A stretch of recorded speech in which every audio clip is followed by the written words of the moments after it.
warahmatullahi wabarakatuh. Alhamdulillah, alhamdulillahilladzi jama'ana fi hadzal makan wa tafaddala 'alaina bi ni'matil islami wal iman. Asyhadu an la ilaha illallah wahdahu la syarika lah, syahadatan yadkhulu bihal mizan. Asyhadu anna sayyidana wa nabiyyana Muhammadan abduhu wa rasuluh sayyidu waladi adnan. Allahumma salli wa sallim wa karim wa 'azzim ala sayyidina Muhammadin wa ala alihi wa ashabihi haqqa qadrihi wa miqdarihi al-'azim. Subhanaka la ilma lana illa ma 'allamtana innaka antal alimul hakim. Rabbi shrah li sadri wa yassir li amri wahlul 'uqdatam min lisani yafqahu qawli wasaddid lisani wahdi qalbi bihaqqi sayyidina Muhammadin sallallahu alaihi wasallam. Amma ba'du, fa ya ayyuhal hadirun wal hadirat, sedang mengurus DKM Masjid Jami' Masjid Indah, Bapak Ibu jamaah sholat subuh rahimahumullah. Alhamdulillah, pada pagi hari ini Allah berikan kita nikmat iman, Islam, panjang umur, dalam keadaan sehat walafiat. Taat, taufik dan hidayah masih mengiringi langkah kaki kita. Semoga mudah-mudahan kita senantiasa diberikan taufik dan hidayah serta istiqamah sampai akhir hayat. Allah wafatkan kita dalam keadaan husnul khatimah.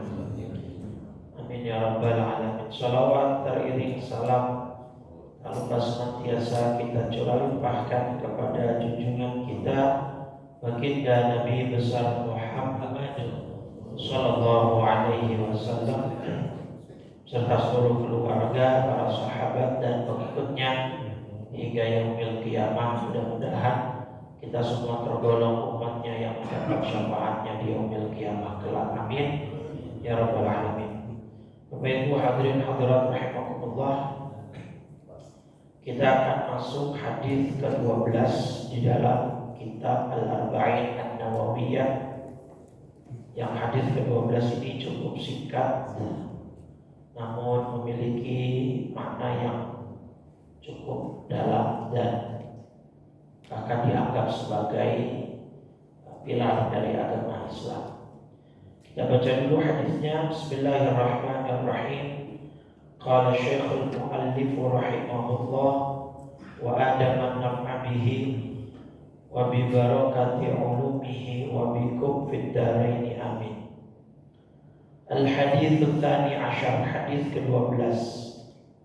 An Abi Hurairah radhiyallahu anhu, dari Abu Hurairah semoga Allah meridhoinya, anna Rasulullah sallallahu alaihi wasallam qala min husni islamil mar'i tarkuhu ma la ya'ni. Haditsun hasanun rawahu Tirmidzi wa ghairuhu hakadha. Hadis ke-12 dari Abu Hurairah radhiyallahu anhu bahwa Rasulullah SAW pernah bersabda, di antara tanda baiknya Islam seseorang adalah dia mampu meninggalkan hal-hal yang tidak berguna baginya. Ya, jadi di antara tanda atau ciri kebaikan Islam seseorang, dia mampu meninggalkan hal-hal yang tidak memiliki manfaat, baik itu manfaat dunia, terlebih lagi manfaat akhirat. Nah, jadi hadis ini berstatus hasan, diriwayatkan oleh Tirmidzi dan yang lainnya. Nah, di sini berbicara tentang ciri tanda baiknya Islam seseorang, karena Allah Subhanahu wa taala menjadikan iman, Islam dan ihsan di dalam diri seseorang itu saling berkaitan. Rukun iman berapa? Nah, rukun Islam rukun ihsan. Berapa rukun ihsan? Kita bahas di hadis ke-2 kalau tidak salah. 1. Jadi rukun makanya ada gedung 156 itu ya, SQ building. Itu kan satunya ihsan, 5-nya 165 kembali. Yang satunya ihsan, 6-nya iman, 5-nya Islam gitu ya. Nah, kalau ihsan itu ta'budallaha ka'annaka tarahu. Engkau beribadah kepada Allah seakan kau melihat Dia. Fa illam takun tarahu, kalau kamu tidak mampu melihatnya, fa innahu yaraka. Maka yakinilah bahwa Dia melihat kamu. Nah, sebenarnya hadis ini juga nanti berporos pada satu ayat, surat 6 ayat 120. Surat Al-An'am, surat Al-An'am ayat 120. Allah memerintahkan wadharu zahiral itsmi wa batinah. Jadi ada zahiral itsmi, dosa yang nampak, wa batinah, dan dosa yang batin ya. Jadi apa namanya? Wadharu zahiral itsmi wa batinah. Tinggalkanlah dosa yang nampak dan yang tak nampak. Ya, dan yang tak nampak, batin dan zahir dan batin. Surat Al-An'am surat 6 di ayat 120. Nah, dari ayat itulah ya Allah menegaskan bahwa hendaknya setiap muslim harus punya manajemen waktu sehingga dia tidak terjebak pada hal-hal yang sifatnya tidak bermanfaat. Kenapa? Karena satu yang pasti, fa innahu dhaya'un lil waqtin nafis. Karena hal-hal yang tidak berguna, tidak bermanfaat bagi dunia apalagi akhirat, itu hanya menyita waktu kita dan menghabiskannya tanpa ada manfaat yang kembali kepada kita. Makanya Nabi sampai bilang di hadis Bukhari, di hadis nomor 6412, kata Nabi, ada 2 nikmat yang banyak orang lalai. Ya, hadis riwayat Bukhari ya tentang 2 nikmat. Di hadis 6412 ada 2 nikmat yang orang tertipu. Nikmat apa? Sehat dan waktu luang. Ya, dalam hadis Bukhari nomor 6412 Nabi bersabda, ni'matani maghbunun fihima katsirun minan nas. Ada 2 nikmat yang orang terjebak atau sering tertipu di dalamnya, di dalam kedua nikmat tersebut. Yang pertama as-sihhatu, kesehatan, dan kedua al-faragh, nikmat waktu luang. Ya, hadis Bukhari nomor 6412. Dan 2 nikmat inilah yang orang banyak lalai gitu Bapak Ibu. Ya, ketika sehat, dia gunakan sehatnya bukan buat hal-hal yang berguna, tapi malah dia gunakan untuk hal-hal yang tidak bermanfaat. Waktu luang dipakai bukan buat ibadah, tapi dia gunakan buat hal-hal yang tidak berguna. Nah, ini tantangan kita. Ya, kalau Bapak Ibu sih saya yakinlah ibadahnya sudah di atas rata-rata. Kalau dilihat dari wajahnya, wajah-wajah ahli ibadah semua, ahli bangun malam semua ini ya. Nah, poinnya yang ingin saya garis bawahi di anak keturunan kita Bapak Ibu. Ya, jadi kalau pemanfaatan waktu atau manajemen waktu di Bapak Ibu sih saya yakin sudah bagus dan sudah dijauh di atas rata-rata untuk anak-anak kita ini. Ya, terutama anak-anak muda yang secara jiwanya tuh masih kepengen hal-hal yang seperti itulah. Kalau bisa dikekang dan gini. Di dalam surat Al-Baqarah surat 2 ayat 133 itu ayat Allah menggambarkan ketika Nabi Yakub alaihi salam sedang sakaratul maut. Ya, idhadar Yakub al-maut. Ketika sakaratul maut mendatangi Nabi Yakub, idqala li banihi. Nabi Yakub tanya ke anak-anaknya. Apa yang ditanya Nabi Yakub? Bukan besok kamu tinggal di mana, kamu kerja apa, mau makan apa. Ketika Nabi Yakub sakaratul maut, yang ditanya itu ma idqala li banihi ma ta'buduna min ba'di. Apa yang kalian sembah? Nah, apa yang kalian sembah? Jadi harusnya kita sebagai orang tua punya kekhawatiran, kewaspadaan terhadap apa yang bakal nanti dijalani oleh anak-anak kita. Kita nggak tahu sepeninggal kita nanti mereka akan gimana, betul nggak, Bapak Ibu? Sekarang lagi rame nih, Bapak Ibu.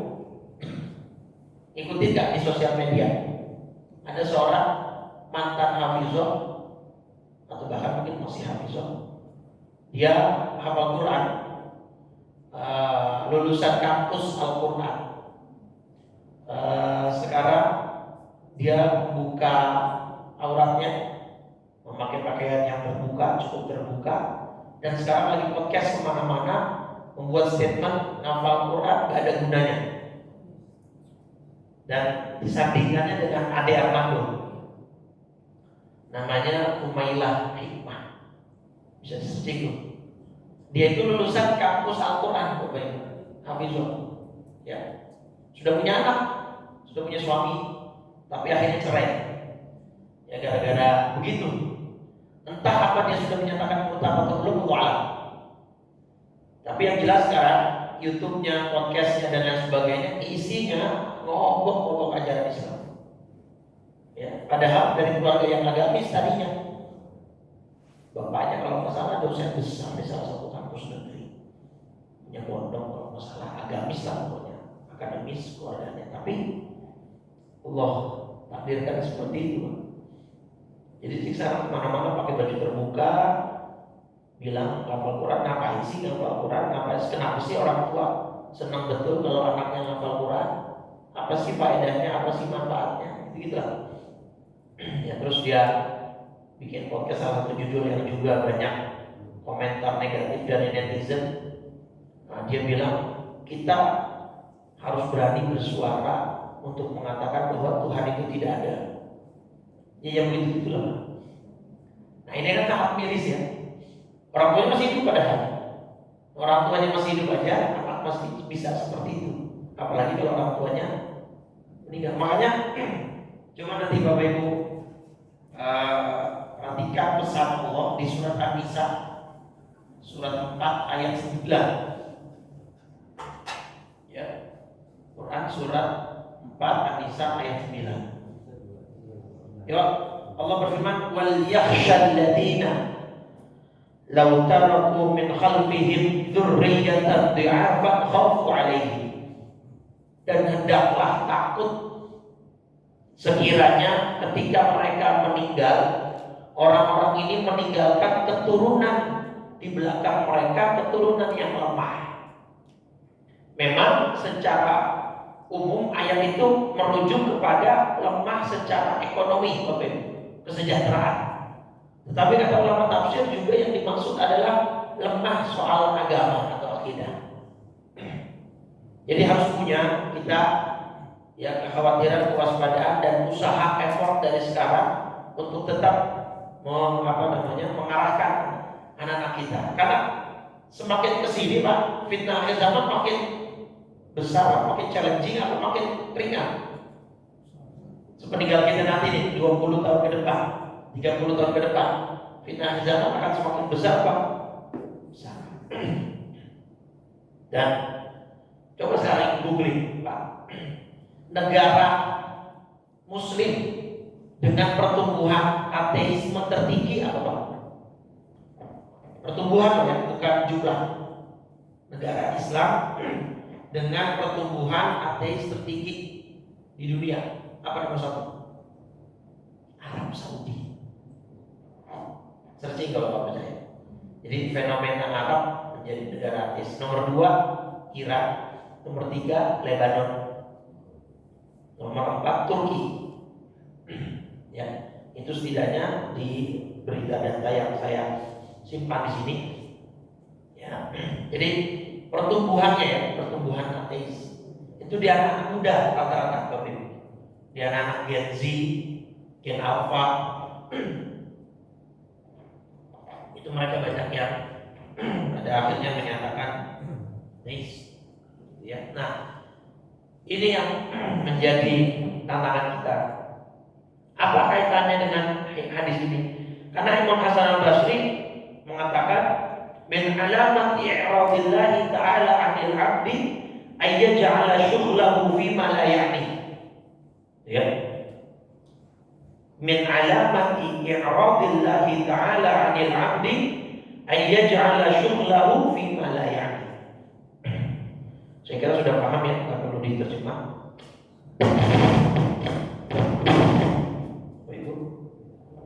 Sarap udah di kepala. Kata Imam Hasan al-Basri, di antara tanda Allah mencampakkan seseorang adalah Allah akan membuat hamba tadi sibuk dengan hal-hal yang tidak berguna. Makanya hadis kita yang kita bahas, di antara ciri tanda baiknya Islam seseorang, dia mampu meninggalkan hal-hal yang sia-sia atau yang tidak berguna. Nah, Imam Hasan al-Basri punya kesimpulan, berarti kalau seperti itu tanda Allah mulai mencampakkan seseorang adalah Allah menjadikan kesibukan orang tersebut di dalam hal yang sia-sia tadi. Nah, kalau Allah sudah campakkan, nah itu tadi takutnya jauh dari taufik dan hidayah. Bisa-bisa tadi imannya bisa dicabut oleh Allah Subhanahu wa taala. Waliyahillah. Dan kenapa orang-orang seperti itu bisa dicabut imannya? Karena satu, Bapak Ibu, kesombongan. Ya, kesombongan dalam arti sombong itu definisinya apa? Atau variabel sombong itu ada berapa? Kata Nabi dalam hadis. Siapa yang dikatakan sombong itu? Sombong itu kata Nabi 2. Batrul haq wa ghamtun nas, menolak kebenaran dan merendahkan manusia. Nah, sekarang ini menolak kebenaran berarti orang-orang yang mengaku ateis atau tidak menyembah Allah itu dalam kategori ini bisa dikatakan sombong. Sombong nggak, Bapak? Kenapa? Menolak kebenaran. Gini deh, di Google kalau Bapak Ibu klik atau tulis kalimat kapan terjadinya alam semesta, itu saintis semua ilmuwan sepakat 15, something miliar tahun yang lalu itu alam semesta baru terbentuk. Itu sepakat mereka. Artinya sebelum 15 miliar tahun itu berarti alam tidak ada. Ya kan? Makanya mereka menampilkan banyak teori-teori terbentuknya alam, Big Bang, steady state dan lain sebagainya banyak, untuk menguatkan teori dan hipotesa mereka bahwa alam ini ada dengan sendirinya. Nah, lucunya di sini, di alam semesta yang kita sekarang hidup, di dunia yang sekarang kita pijaki, semua manusia berakal, semua manusia yang memiliki kejiwaan yang baik, yang waras, itu pasti pada satu benang merah yang sama. Tidak mungkin benda ada tanpa ada yang mengadakan. Benar? Ini Bapak handphone, percaya nggak ini ada yang buat? Percaya ada factory-nya, ada pabriknya, percaya? Walaupun Bapak belum pernah ke sana, yakin nggak ada yang buat? Yakin ada desainernya? Yakin ada pabriknya? Atau ini deh yang gampang nih. Bapak Ibu tahu combro? Tahu combro? Apa combro itu kan singkatan ya? Oncom di jero. Itu oncom di dalam. Terus ada orang ngomong misalnya gini, wah ini oncom masuk sendiri nih ke adonan. Terus dia masuk sendiri ke minyak panas, akhirnya terjadilah combro. Ya kan? Cukup aneh atau bahkan mungkin sangat aneh ketika ada orang mengatakan combro ini terbuat sendiri dan terbentuk sendiri. Pencongnya masuk sendiri, dia jalan sendiri ke minyak panas, dia goreng sendiri. Lucu kan? Atau bukanlah lucu lah, bodoh lah kalau ada orang mengatakan demikian. Benar kan? Kalau orang Betawi pikiran ngomong PA gitu. Semudah itu kok kita meyakini di alam semesta untuk hal-hal yang sifatnya namanya badihi. Badihi itu hal yang sangat mudah ditangkap oleh semua manusia, semua. Bukti keberadaan Allah sebegitu nyata, sebegitu bercecerannya di hadapan kita. Masa kita kemudian mengatakan ini alam terbentuk sendiri? Atau coba gini, Bapak Ibu kalau baca nih ada penemuan fosil artefak ya tentang hewan purba, tentang kerajaan A, B, C. Si ilmuwan ini dengan yakin 2000 tahun yang lalu ada hewan dengan bentuk seperti ini, panjang sekian. Kenapa dia bisa seyakin itu, Pak? Padahal dia nggak lihat hewannya. Karena dia menemukan buktinya, fosilnya. Ya kan? Dia yakin 5000 tahun yang lalu itu ada kerajaan ini dan ini dan ini di sini. Kenapa dia bisa seyakin itu? Padahal dia nggak hidup di zaman itu. Karena dia nemu keruntuhannya misalnya, artefaknya dan lain sebagainya. Nah itu saja mampu dia menangkap bahwa ini semua fosil bongkahan-bongkahan ini bukti keberadaan sesuatu di masa yang lalu. Kenapa bukti yang sebegitu nyata ini dia tidak mampu menangkap bahwa ini ada yang mengkreat? Lucu gak pikiran orang seperti itu? Lucu sekali semua. Dia datang nih ke pameran seni, ada lukisan detail bukan sekali, lukisannya indah sekali. Wah sampai saking detailnya kayak asli gitu Pak. Terus kita bilang ini lukisan tercipta sendiri loh. Tiba-tiba kanvas kosong, ketimpahan cat, terus catnya membentuk sendiri. Kan lucu Bapak Ibu ya. Nah itu jadi ini yang perlu kita garis bawahi bersama. Kalau Bapak Ibu saya yakin insya Allah udah ibadahnya di atas rata-rata lah. Wajah-wajah ahli surga bercahaya semua wajahnya. Ini anak-anak keturunan kita nih Pak PR-nya. Kalau saya tanya Bapak Ibu pengen gak kumpul bareng lagi sama anak cucunya di surga? Bisa gak? Sangat. Tapi syarat mutlaknya satu. Apa? Buka surat At-Tur. Surat 52 ayat 21. Kalau ada yang bisa tolong baca terjemahnya, baca terjemahnya. Ya, biar ada interaksi di antara kita, biar tidak ada dusta di antara kita. Surat At-Tur, surat 52 ayat 21. Coba yang suaranya agak keras atau pakai mic bisa tolong dibaca ininya, terjemahnya. Coba, ya, mau silakan.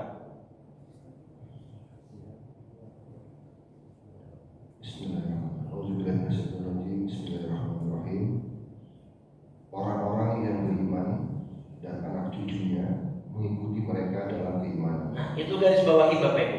Orang-orang yang beriman dan anak cucu mereka yang mengikuti mereka dalam keimanan. Wattaba'athum dzurriyyatuhum biimanin. Nah, terus kami akan mengumpulkan anak cucunya itu dengan mereka di dalam surga. Kami akan kumpulkan anak cucu mereka itu di dalam surga. Terus kami tidak mengurangi sedikit pun pahala amal kebajikan mereka setiap orang terkait dengan apa yang dikerjakannya. Subhanallah. Itu menurut Ibnu Abbas Bapak Ibu sebuah kabar gembira. Jadi dari ayat ini surat 52 ayat 21, anak, orang tua, cucu, kakek, nenek itu bisa saling menarik. Misal bapak ibunya ada di surga yang atas, anak keturunnya ada di surga yang di bawah.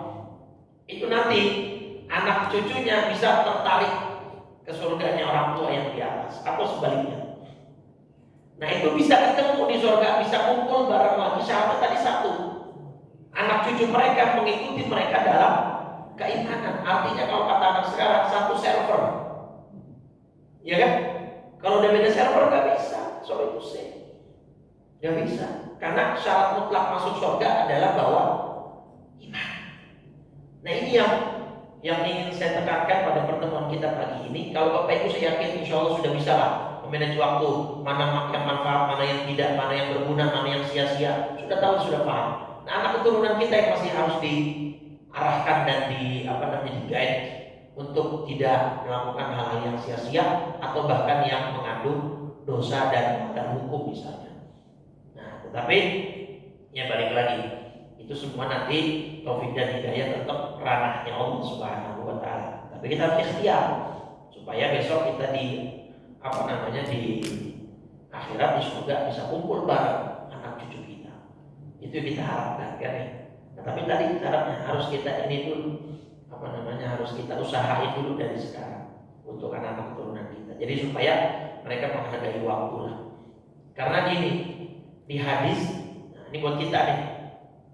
Di hadis Tirmidzi, Bapak Ibu, di hadis nomor 2403, 2403 hadis Tirmidzi. Kalau Rasulullah SAW Nabi bersabda, "Amin ahadin yamutu illa nadima." Tidak ada satupun orang mati kecuali menyesal. Ya, hadis Tirmidzi nomor 2403. Jadi kata Nabi, semua orang yang meninggal, semua orang yang mati pasti menyesal. Semua, ya, tanpa terkecuali. Qalu, sahabat tanya, "Wa ma nadamatuhu ya Rasulullah?" Penyesalan seperti apa ya Rasul yang dimaksud? Qala, Nabi menjawab, "In kanu muhsinah." Kalau yang mati adalah orang baik, ini kayak jamaah masih puji tidak. Orang baik itu maksudnya apa Pak? Beriman. Kebaikan itu semua bisa dianggap kebaikan. Syarat modalnya apa? Iman. Nah karena orang yang tidak beriman kepada Allah dalam konteks agama kita disebut orang jahat. Gimana nggak jahat? Gini analoginya. Ada misalnya anak dari bayi diadopsi sama orang tua asuh. Nggak kurang-kurang fasilitas, rumah mewah, kamar bagus, uang nggak kurang-kurang, sekolah dari SD sampai kuliah disekolahkan dengan yang terbaik. Sampai besarnya anak ini membangkang kepada orang tua asuhnya, melawan, bahkan mungkin menyakiti secara fisik. Berarti anak ini bisa nggak kita anggap jahat? Dari kecil padahal sudah di-provide sama orang tua asuh, kita anggap jahat. Nah dalam konteks agama kita, makhluk manusia Allah yang ciptain, ya kan? Di alam janin aja, di alam janin itu Allah yang kasih semua. Nikmat kita yang tentu lewat orang tua, tapi kan Allah semua yang kasih. Makanya surat Al-Balad surat 90 itu la uqsimu bihadzal balad wa anta hillum bihadzal balad. Dan itu di ayat ke 4 Allah berfirman, laqad khalaqnal insana fi kabad. Sungguh kami telah menciptakan manusia dalam keadaan susah payah. Di antara tafsir kabad atau susah payah di ayat ini adalah Allah menciptakan manusia di alam janin yang tadinya kepala di atas, pas begitu mau lahir bisa muter, kepala di bawah. Dan begitu lahir ibunya, sebenarnya kabad ini lebih kepada ibunya sih. Awal lahir, kehamilan trimester pertama mual-mual, pusing, puyeng, segala macam. Nanti sudah gede perutnya repot ngapa-ngapain. Begitu mau ngelahirin taruhannya nyawa. Sudah lahir harus disusui, dirawat. Ya, sudah disusui, nanti ada proses apih. Di beberapa kasus anak disapih itu juga perlu effortnya cukup luar biasa gede, Bapak Ibu. Ya mulai yang ibunya bengkak sakit, anaknya nangis repot lah. Jadi bayangkan sudah sebegitu susah payahnya ibu kita ya merawat kita. Dan makanya pantas sekali ketika sahabat ada yang bertanya, ayyunas ahaqqu bi husni musahabati, siapa orang yang paling harus kuperlakukan dengan baik? Jawab Nabi, ummuka, ibumu. Thumma man, siapa lagi? Ummuka, thumma man. ummuka, baru yang terakhir tsumma man abuka. Jadi hadis itu bapaknya satu, ibunya tiga ya. Dalam hal penghormatan ya. Jangan disebut pautkan ke yang lain-lain. Nah, jadi orang yang tidak beriman dalam konteks agama kita ya jahat. Karena sudah dari alam janin sampai sekarang sudah di-provide oleh Allah berbagai macam nikmat. Begitu dia balik, begitu dia dewasa, yang disembah bukan Allah. Jelas ya? Nah, kita balik ke hadisnya. Semua orang mati pasti menyesal. Penyesalan seperti apa? Kalau orang yang mati itu orang baik, beriman, suka beribadah, nadima alla yakuna zdada. Orang ini menyesal kenapa tidak optimal, tidak maksimal. Ini gambarannya. Dibaca nih Quran tiap hari, udah rutin kok. Cuma paling sabar 2 lembar. Begitu dia mati, ngeliat, waduh, pahala baca Quran kok gede banget ya. Wah, nyesel saya. Kalau tahu gitu, dulu saya bacanya sejuz sehari. Gitu penyesalannya begitu-begitu. Sedekah infak misalnya kayak tadi Ramadan nih. Oh, ternyata ngasih makan orang puasa. Kata Nabi apa? Man fattara sha'iman, siapa yang memberi makan orang yang berpuasa, dia dapat pahala orang yang dia beri makan tanpa mengurangi pahala yang dia beri makan. Jadi gampangannya, pahala orang-orang yang kita beri makan itu di fotokopi, Bapak Ibu. Orangnya megang aslinya, kita kopian gitu. Wah, ternyata gede ya. Waduh, saya nyesel.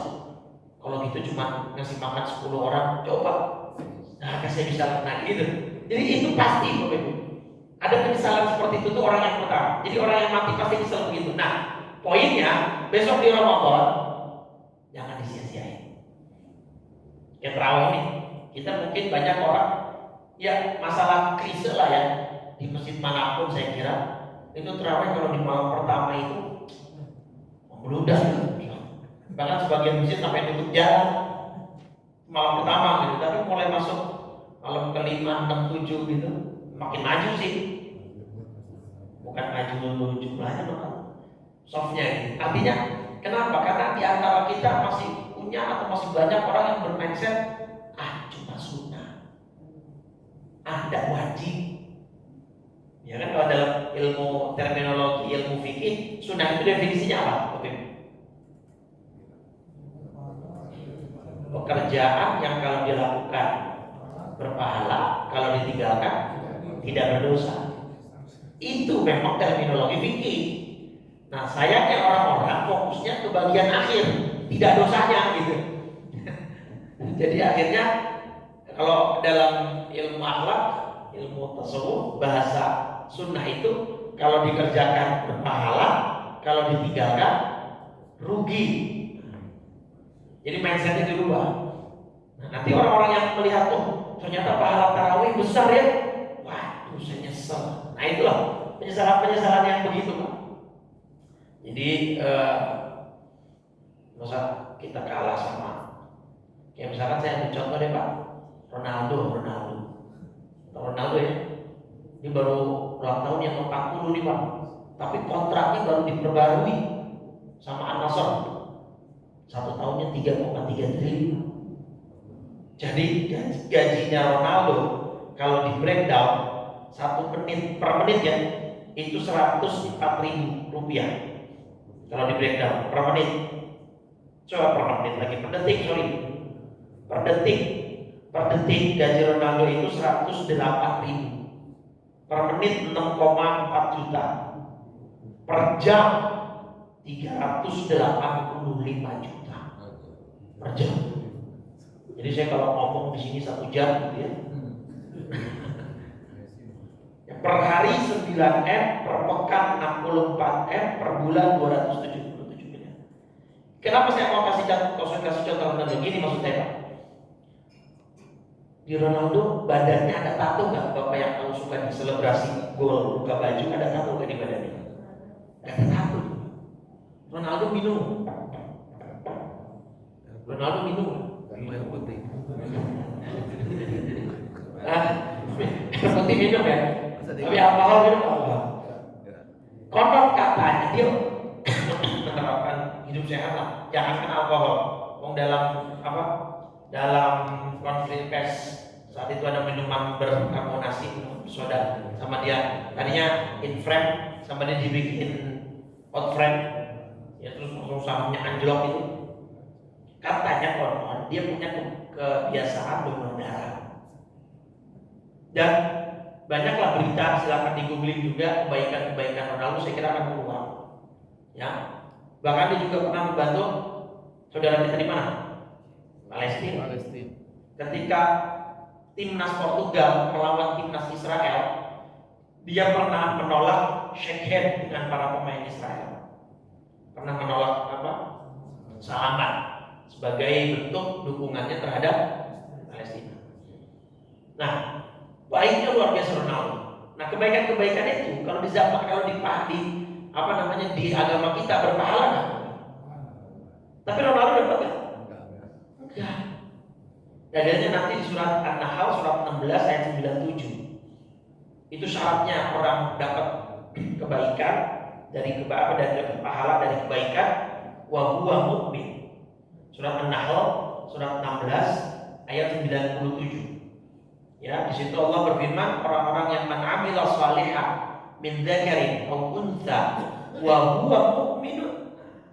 Siapa yang berbuat kebaikan, laki maupun perempuan, tapi syaratnya dia beriman, mukmin. Falanuhyiyannahu hayatan thayyibah. Maka pasti dia akan saya berikan kehidupan yang baik. Walanajziyannahum ajrahum bi ahsani ma kanu ya'malun. Akan kami balas dengan balasan pahala yang lebih baik dari apa yang dulu dia lakukan atau dia kerjakan. Itu dalilnya. Jadi kalau di akhirat kekal enggak.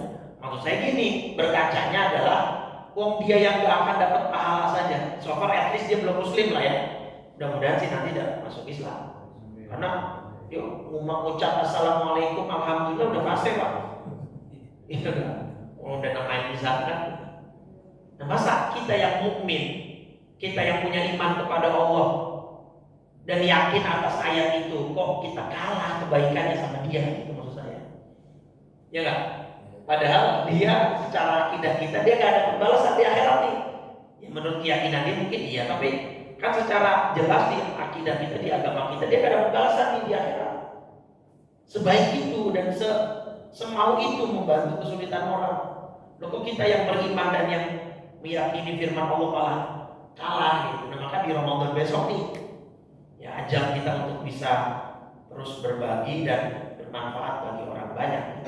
Supaya begitu mati kita gak nyesel amat. Ya walaupun pasti nyesel sih kata Nabi gitu. Tapi penyesalan yang baik itu. Nah yang kedua, penyesalan seperti apa? Ikan musian. Kalau yang mati orang jahat, tadi orang yang tidak beriman, tidak beribadah, nadima alla yakuna nazar. Dia menyesal kenapa tidak berhenti atau tidak taubat. Itu pasti menyesal dan pasti terjadi. Dan kematian itu pasti kan semua. Coba sekarang buka. Sekarang saya minta tolong dibacakan lagi surat Al-Hijr surat 15 ayat 99. Al-Hijr surat 15 ayat 99. Coba tolong.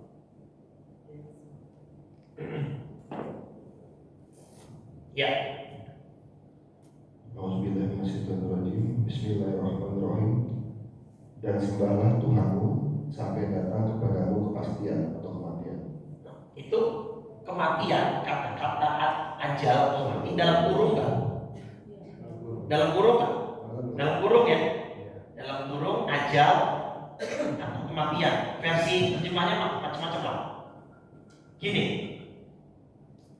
kenapa dalam kurung? Saya sudah pernah kasih tips kalau tidak salah di sini. Tandai Bapak Ibu kalau baca terjemahan Quran, ada kata di dalam tanda kurung itu bukan terjemahan ayat. Karena ayatnya nggak ada sama sekali kata ajal atau kata maut, nggak ada. Ajal atau maut nggak ada di ayat itu. Allah berfirman wa'bud rabbaka hatta ya'tiyakal yakin. Yang ada Allah pakai kata al-yakin, kepastian atau keyakinan. Jadi Kalau secara harfiah nih kita terjemahkan ayat tadi, sembahlah Allah Tuhanmu sampai datang keyakinan atau kepastian. Apa? Keyakinan. Bahkan orang liberal dalam tanda petik memaksa ayat ini sesuai nafsunya. Sembahlah Allah sampai datang keyakinan kepadamu. Jadi kalau sudah yakin, nggak usah nyembah. Eling aja, eling. Ya. Jadi ayat itu diselewengkan oleh orang-orang liberal. Sembahlah Allah sampai datang keyakinan. Jadi kalau sudah yakin, nggak usah sembah Allah lagi. Yang penting udah yakin hatinya. Nah ini kan kacau. Nah, maka itulah pentingnya kita belajar dan mengkaji dengan para guru yang melalui referensi. Nah di referensi tafsir, al-yakin di sini maksudnya mau atau ajal. Kenapa Allah mengganti kata mau ajal dengan yakin? Atau kenapa Allah menggunakan kata yakin? Karena tadi bahwa kematian itu sesuatu yang diyakini oleh semua makhluk hidup. Betul? Semua makhluk hidup yakin mati. Even yang tadi ateis, kalau ditanya lu bakal mati gak? Dijawab ya, pasti bakal mati. Jangankan manusia, hewan yakin gak bakal mati? Yakin. Surat An-Naml, surat 27 ayat 18. Kisah yang Nabi Sulaiman melewati apa itu? Koloni semut. Ya kan? Lembah semut. Salah satu salah satu istilahnya pangerannya, qalan namlatu ya ayyuhan namlu udkhulu masakinakum la yahtimannakum Sulaiman wa junuduhu wa hum la yashkurun. Surat An-Naml surat 27 ayat 18. Kata semut, salah seekor semut, masuklah wahai para semut ke dalam sarangmu atau ke dalam apalah persembunyianmu. Jangan sampai Sulaiman dan bala tentaranya lewat dan menginjak kita, sedangkan mereka tidak sadar, tidak tahu. Nah, artinya dari dalil ini, hewan tahu nggak kalau ada ancaman dia bisa mati? Nah, kalau dalam dulu kita belajar ilmu biologi, kan setiap makhluk hidup punya insting untuk mempertahankan hidup, dan Allah kasih alat untuk mempertahankan hidup. Cumi punya tinta, bunglon bisa berubah warna. Itu adalah cara-cara alamiah yang memang tentunya ditentukan dan diberikan oleh Allah supaya makhluk hidup ini bisa bertahan hidup.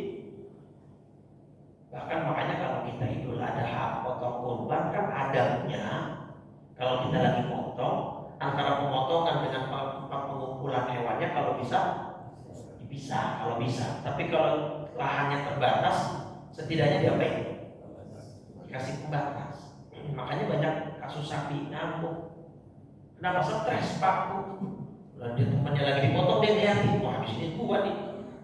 Ya, lah punya feeling itu Pak, hewan punya feeling, punya rasa itu. Jadi makanya bagusnya dipisah supaya dia nggak melihat dan tidak mendengar teriakan teman-temannya itu. Tapi kalau nggak bisa minimal ditutup. Nah maka semua orang yakin pasti mati, dan sebagaimanapun kita yakin kita pasti mati. Maka ayo gunakan waktu, jangan melakukan hal yang tidak berguna, tidak faedah. Apalagi di usia-usia kita saat ini, Bapak Ibu saya yakin sudah lebih matang dalam berpikir, sudah lebih wise, bijak dalam bertindak, gitu ya. Saya ambil contoh gini deh, dalam manajemen waktu jamaah umroh Bapak Ibu. Umroh yang reguler kan 9 hari ya. Itu jamaah umroh, sepengalaman saya dan sepenglihatan saya, itu cerdas-cerdas dalam manajemen waktu Bapak Ibu, pintar-pintar ya. Biasanya mereka nggak mau terlalu banyak menghabiskan waktu di hotel lah. Di hotel paling cuma malam untuk istirahat sampai pagi. Itu pun nanti jam 2 malam dia ke masjid untuk tahajud sampai duha. Nanti duha atau syuruk baru pulang ke hotel buat mandi, bersih-bersih, sarapan, ntar zuhur udah balik lagi ke masjid sampai isya begitu lagi. Kenapa dia bisa memanage waktu sebaik itu? Satu hal, karena dia tahu waktu mereka di sana terbatas. Ya, jadi mereka nggak mau menyia-nyiakan kesempatan dan waktu. Nah, kalau kita tarik filosofi itu ke kehidupan kita, bukannya sama saja ya? Bukannya hidup kita juga terbatas, Pak? Benar? Tapi ada yang menyanggah, Ustaz, kalau jamaah umroh sih bisa mengatur begitu karena dia tahu kapan waktunya pulang. Ya kan ada jadwalnya. Loh, justru sebaliknya. Orang yang tidak tahu kapan jadwal pulangnya, kayak kita nih, kita kan tidak tahu jadwal kapan kita meninggal, kapan kita pulang. Harusnya more well prepared dong. Harus bisa lebih persiapan lebih matang dong. Karena nggak tahu kapan waktunya. Bisa aja tak siang, bisa aja tak malam, bisa saja besok. Nah, dengan ketidaktahuan jadwal itulah mestinya prepare kita, persiapan kita harus lebih matang daripada jemaah umroh yang sudah tahu kapan. Nah, kalau yang sudah tahu waktunya, antarlah 2 hari menjelang pulang aja saya akan mengurannya. Nantilah 3 hari menjelang pulang aja saya tahajudnya saya kencengin lagi, saya kencengin lagi. Karena tahu waktu pulangnya, kita nggak tahu waktu kita kapan pulang. Bahkan ada di antara kita di sini yang berani menjamin kita pasti masuk Ramadan besok. Padahal tinggal berapa hari lagi? Sekitar 25 hari lagi ya.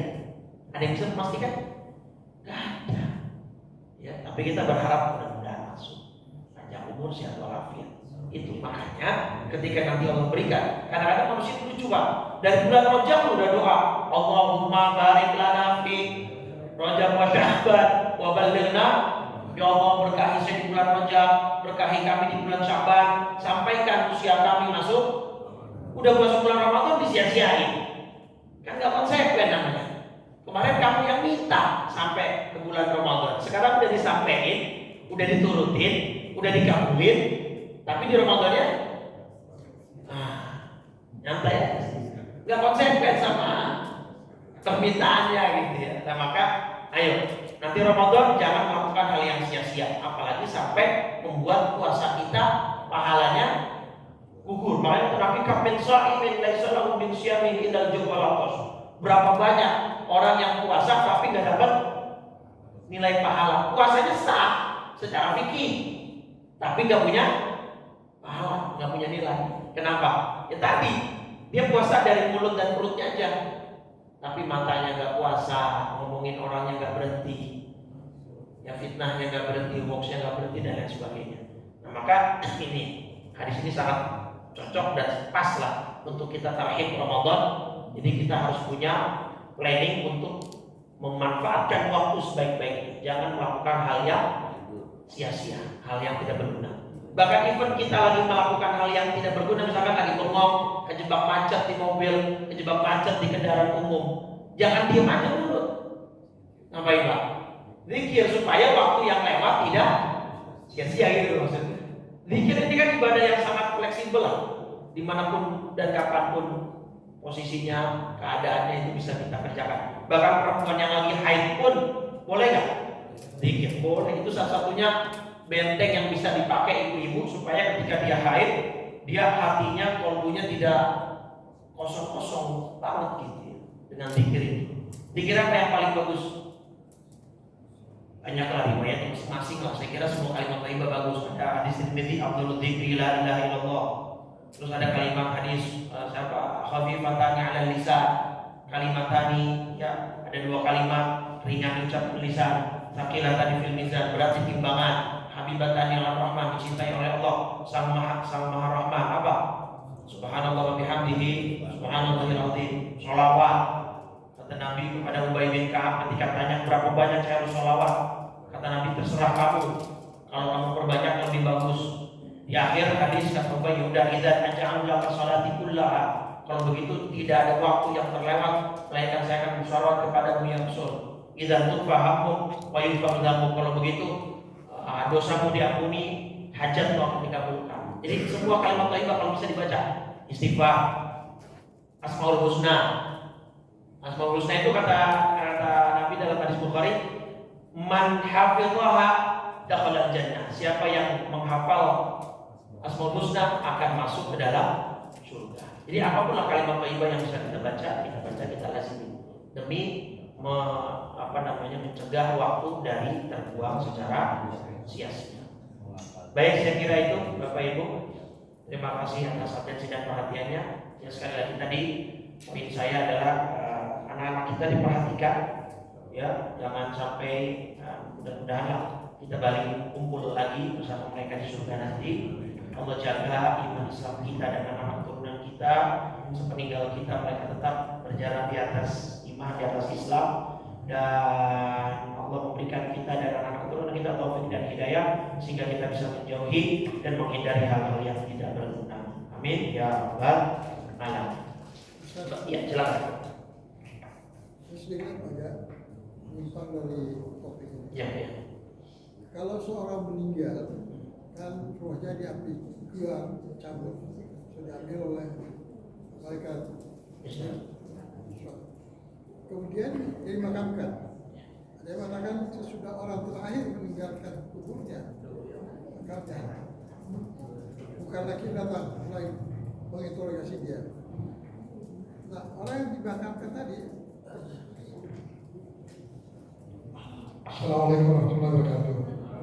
Untuk agak berbeda sedikit. Kalau seorang meninggal, rohnya dicabut oleh malaikat. Kemudian dia dimakamkan. Waktu dimakamkan, ada yang mengatakan setelah orang terakhir meninggalkan makamnya, mulailah bukan lagi datang memeriksa orang. Nah tadi rohnya sudah dikeluarkan. Yang di dalam kubur kan jasadnya. Yang disiksa itu jasadnya. Atau rohnya di mana? Atau bagaimana jalannya? Rohnya kembali lagi atau gimana? Baik. Terima kasih. Ya. Itu ada hadisnya Pak. Di riwayat Imam Ahmad di Musnadnya dan Abu Daud di Sunannya. Jadi gini, proses pencabutan nyawa gitu ya. Sebenarnya ininya hadisnya panjang, cuma saya coba singkat saja. Jadi begitu malaikat Israel cabut, ruh kita itu diserahkan ke malaikat yang jumlahnya banyak.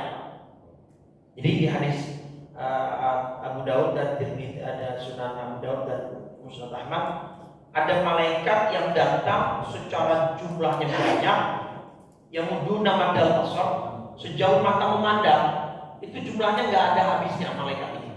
Malaikat ini datangnya sebelum malaikat Israel. Ketika malaikat Israel datang, indah roksihi, di kepalanya dicabut nyawanya, rohnya, langsung malaikat Israel menyerahkan roh ini ke malaikat yang banyak tadi untuk dibawa kemana? Ke atas langit. Oke? Kalau orang yang meninggalin orang beriman dibukakan dari mulai langit pertama sampai langit ketujuh, diperkenalkan. Nih rohnya jamaah Masjid Buncit nih. Nah, diperkenalkan oleh malaikat yang membawa ke malaikat penjaga langit. Terus, nah di sini poinnya Pak. Ketika sampai langit ketujuh, ada suara utubu ismahu fi illiyin. Catatlah namanya di illiyin. Dalam surat Mutaffifin ada illiyun Pak. Wa ma adraka ma illiyun, kitabun marqum yashhaduhul mukarram. Jadi kitab illiyin, kitab yang berisikan amalan atau catatan nama orang-orang yang baik. Nah setelah dari situ dikemanakan? Diantar Pak ruh ini dari langit ketujuh ke dunia. Kalau jenazahnya belum dikebumikan, disitulah dimana ruh akan melihat Pak. Kita nih yang meninggal akan melihat siapa yang menyolatkan jenazah kita, siapa yang memandikan jenazah kita, siapa yang mengantarkan jenazah kita, kita akan lihat. Disitulah penyesalan orang tua kalau ternyata dia lihat anaknya gak bisa nyolatin, gak bisa ikut mendoakan, karena mungkin dulu tidak diperhatikan pengajaran agamanya. Nah, ketika sudah diletakkan di kubur, nah dikembalikanlah. Fayuradu ilaihi ruhuhu ila jasadihi, dikembalikan rohnya ke dalam jasadnya lagi. Nah, tapi nanti apakah yang diadab, yang disiksa atau yang mendapat nikmat itu ruh saja tanpa jasad atau ruh plus jasad, itu ulama khilaf. Ya, ulama khilaf. Tapi menurut dalil-dalil yang ada, mayoritas mengatakan ruh plus jasad.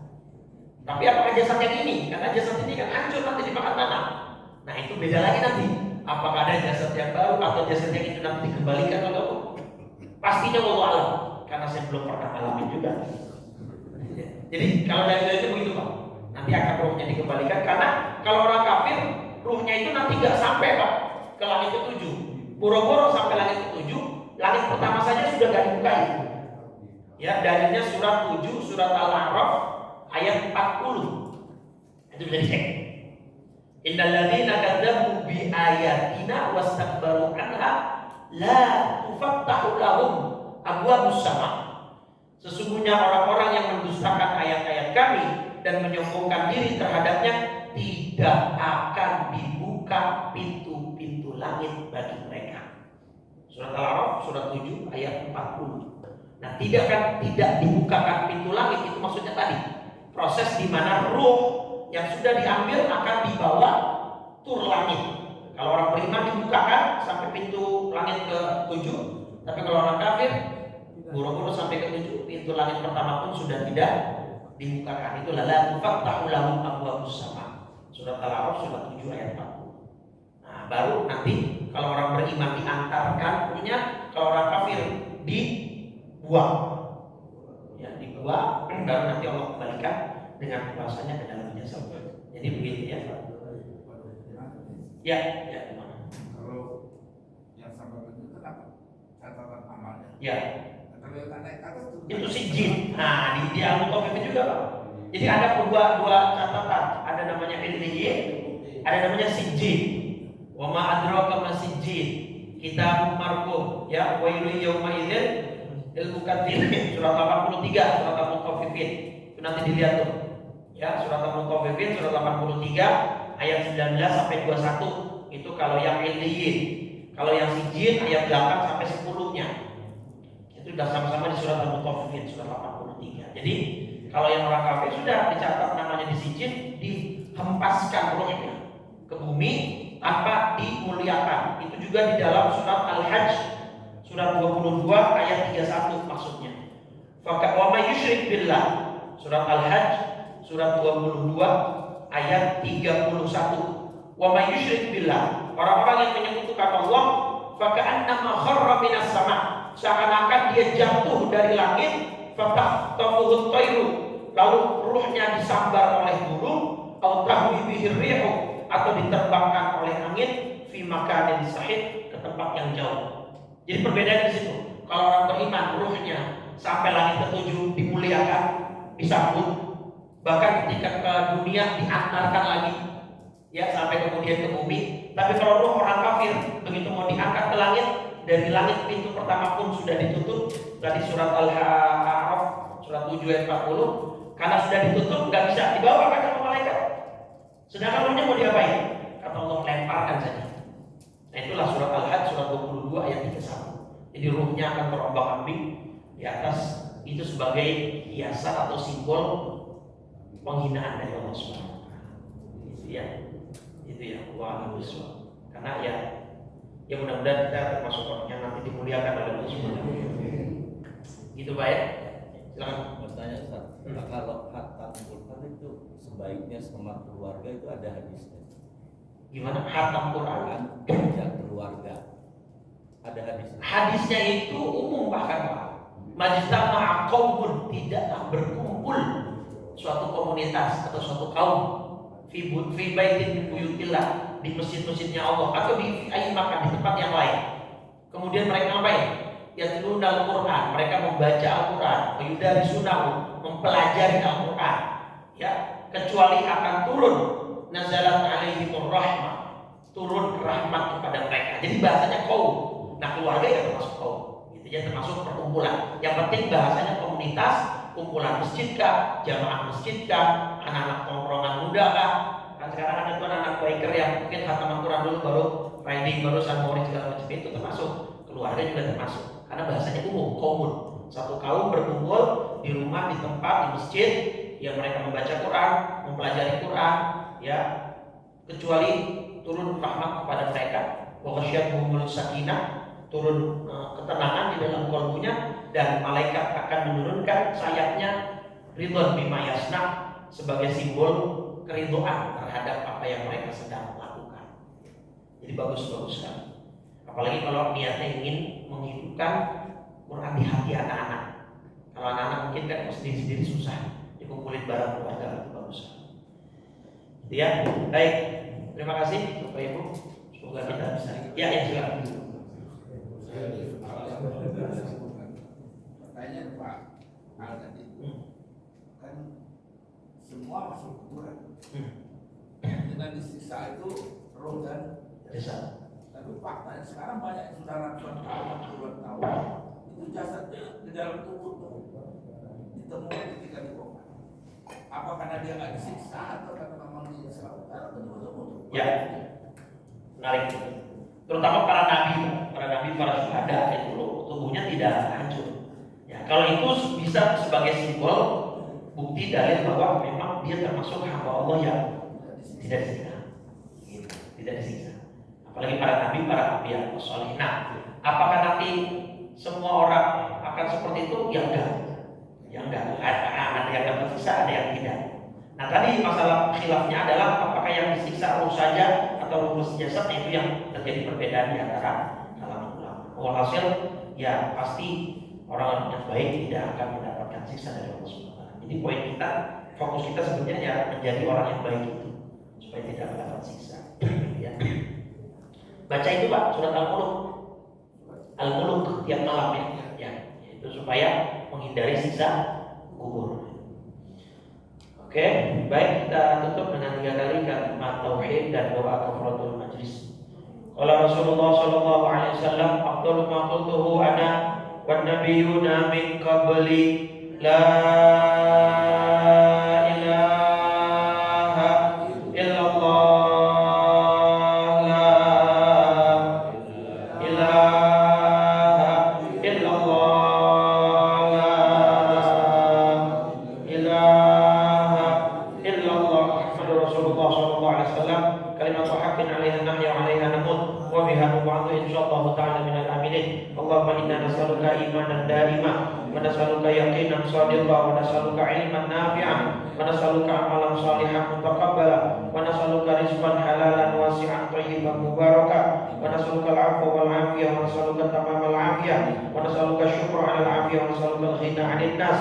Allahumma inna nas'aluka husnal khatimah wa na'udzubika min syarril 'aqibati wa su'il khatimah. Ya muqallibal qulub, tsabbit qulubana 'ala dinika wa ta'atik. Rabbana la tuzigh qulubana ba'da idh hadaitana wa hab lana min ladunka rahmah innaka antal wahhab. Rabbana atina fid dunya hasanah fil akhirati hasanah wa qina adzabannar.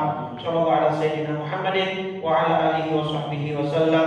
Walhamdulillahi rabbil alamin. Subhanakallahumma wa bihamdika asyhadu an la ilaha illa anta astaghfiruka wa atubu ilaika. Kurang lebih dari maaf. Assalamualaikum warahmatullahi wabarakatuh.